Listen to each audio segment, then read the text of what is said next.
Problem 4. Pia has visited Argentina, the Bahamas, and Chile, and arrives home with a lot of souvenirs. 70% of them are not from Argentina. 82% of them are not from Chile. How many are from the Bahamas? All right, so how to think about this problem? Let's see.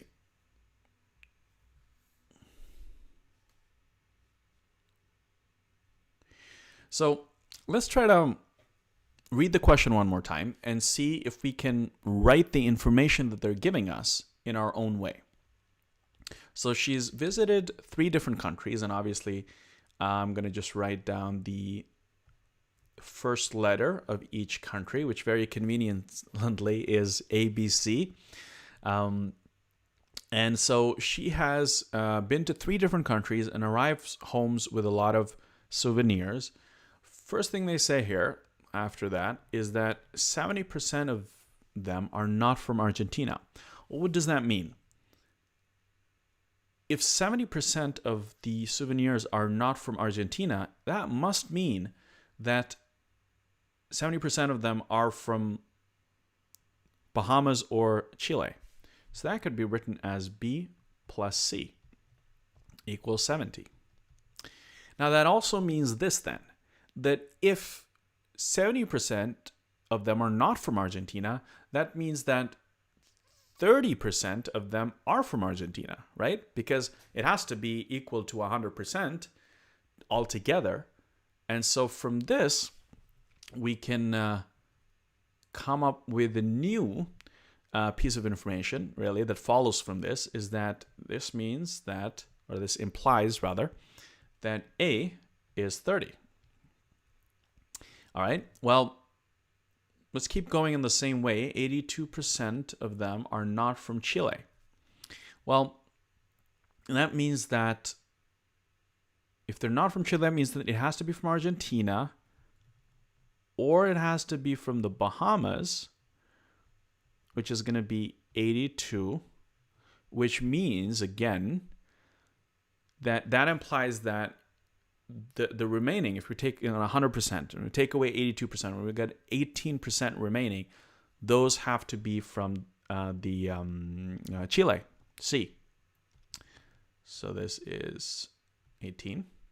Okay, so what is the question asking us? It's saying how many are from the Bahamas. So what is B equal to? Okay, well,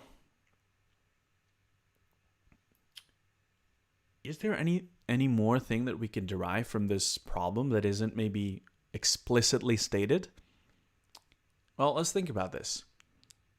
Pia is a person who went to 3 different countries, A, B, C. She got a bunch of souvenirs. Well, that must mean that all of the souvenirs are from A, B, and C. We can write that in our own way. We can say A plus B plus C must equal 100. That makes sense.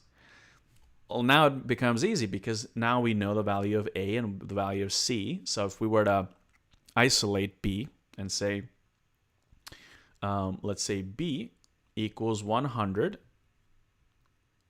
minus A, which would be 30. And then, of course, minus C, which is 18. How much would that be? Well, 30 and 18 together make, or minus 30 minus 18 together make minus 48. And so that must mean that it's 100 minus 48, which is going to be 52, which means that it has to be this one, D. Now, by the way, if you are wondering what this means, umulig å avgjøre is because I got this from the official website, and for some reason they forgot to translate this from Norwegian to English, and this means impossible to determine. So yeah, it's going to be D. That is the right answer.